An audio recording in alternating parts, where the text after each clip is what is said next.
19 март президенти ҷумҳурии Тоҷикистон пешвои миллат муҳтарам Эмомалӣ Раҳмон дар иҷлосияи якуми Маҷлиси намояндагони Маҷлиси олии ҷумҳурии Тоҷикистон даъвати ҳафтум иштирок ва суханронӣ намуданд.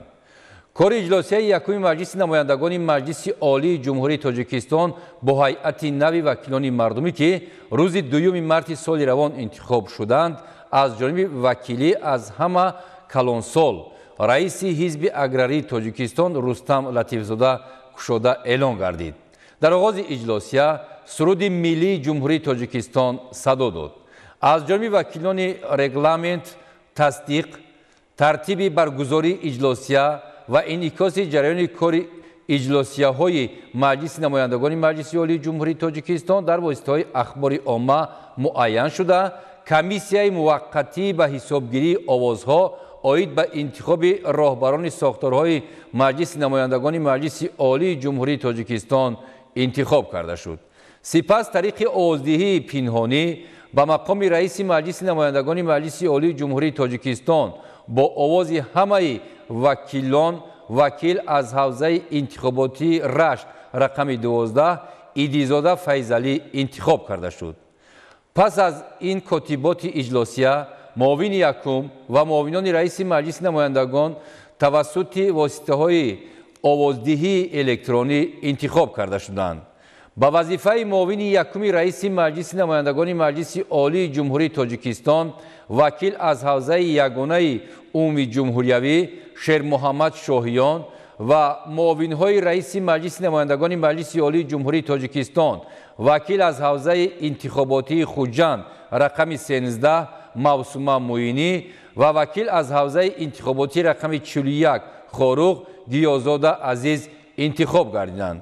пас аз интихоби роҳбарияти Маҷлиси намояндагони Маҷлиси олии ҷумҳурии Тоҷикистон, президенти ҷумҳурии Тоҷикистон пешвои миллат муҳтарам Эмомалӣ Раҳмон суханронӣ карда, пеш аз ҳама вакилони нави парлумони кишварро бо интихоб шуданашон ба ин мақоми баланду пурмасъулият табрику таҳният гуфтанд.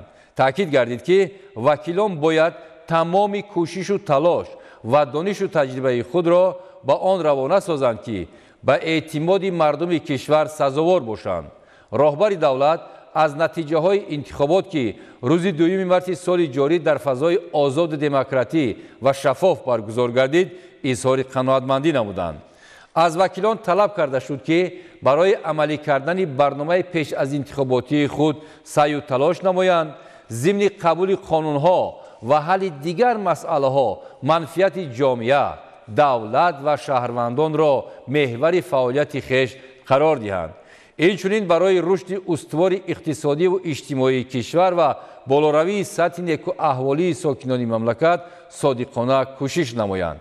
президенти кишвар муҳтарам Эмомалӣ Раҳмон иброз доштанд, ки ба ҳайати нави парламент олимон, ҳуқуқшиносону иқтисоддонҳо, саноатчиён ва кормандони соҳаҳои илму маориф, тандурустӣ, кишоварзӣ, энергетикаву сохтмон ва намояндагони касбу корҳои дигар интихоб гардиданд, ки ҳар яки онҳо мутахассиси соҳибтаҷриба ва шахсиятҳои обрӯманду шинохтаи ҷомеа мебошанд.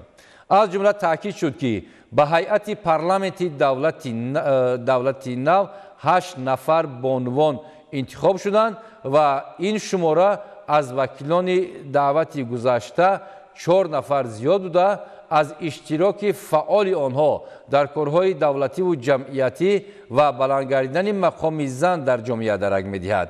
сарвари давлат муҳтарам Эмомалӣ Раҳмон нақши қонунгузориро дар амалӣ гардидани ҳадафҳои стратегии кишвар муҳим арзёбӣ намуда, таъкид карданд, ки ва талаб намуданд, ки фаъолияти парламенти Тоҷикистон дар ин самт боз ҳам тақвият дода шавад. президенти кишвар муҳтарам Эмомалӣ Раҳмон дастур доданд, ки мақоми қонунгузор ҳамкориро бо мақомоти дахлдор, хусусан бо субъектҳои ҳуқуқи ташаббуси қонунгузорӣ ва мақомоти татбиқкунандаи ҳуқуқ вусъат бахшад.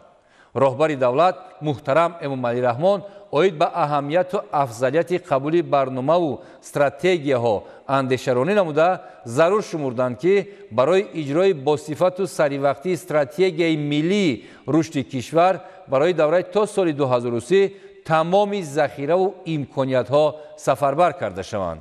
пешвои миллат ба вакилони маҷлиси намояндагон дастур доданд ки ба рақамикунонии фаъолияти худ ва гардиши электронии ҳуҷҷатҳо диққати ҷиддӣ диҳанд. зикр гардид ки вакилони маҷлиси намояндагон бояд ҳангоми таҳия ва қабули қонунҳо аз ҷумла дар самти дастгирии соҳибкорӣ, хусусан соҳибкории истеҳсолӣ, ҷалби бештари сармоя, иқтисоди рақамӣ ва ҳисоббаробаркуниҳои ғайринақдӣ ва масъалаи механизми мукаммали иҷрои қонунҳо аз ҷумла асосҳои иқтисодӣ, молиявӣ ва фарҳангии амалишавии онҳо аҳамияти аввалиндараҷа диҳанд. аз ташаббуси ҷаҳонии тоҷикистон доир ба пешбурди масъалаҳои обу иқлим аз ҷумла ҳифзи пиряхҳо ёдовар шуда, сарвари давлат зарур донистанд ки парламент дар ин самт саҳми босамари худро гузорад. густариши ҳамкории вакилони мардумӣ бо дигар шохаҳои ҳокимияти давлатӣ, ҳокимияти иҷроия ва судӣ, ниҳодҳои ҷомеаи шаҳрвандӣ, инчунин интихобкунандагон амри муҳим дониста шуд. пешвои миллат муҳтарам эмомалӣ раҳмон аз вакилон даъват намуданд ки дар ҳамаи чорабиниҳои ҷамъиятиву сиёсӣ корҳои хайру созанда пешсаф бошанд, аз худ фарҳанги баланди сиёсӣ нишон диҳанд, дар риояи қонун, садоқат ба ватан ва мардуми тоҷикистон намунаи ибрат ва бо ҳама гуна қонунвайронкунӣ аз ҷумла коррупсия оштинопазир бошанд. зарурияти иштироки фаъоли вакилон дар раванди омодагӣ ба ҷашни бузурги миллӣ 35-солагии истиқлоли давлатӣ таъкид карда шуд. дар фароварди сухан президенти ҷумҳурии тоҷикистон муҳтарам эмомалӣ раҳмон бо эътимоди комил иброз намуданд ки вакилон вазифаи дар конститутсия ва қонунҳо муайяншудаи худро бо ҳисси баланди ватандорӣ ва дарки масъулият ба хотири пешрафти имрӯзу фардои тоҷикистон, рушди устувору бо суръати иқтисодиву иҷтимоии кишвар, таъмини волоияти қонун ва ҳифзи ҳуқуқу озодиҳои инсон дар сатҳи баланд ва босамар амалӣ кунанд.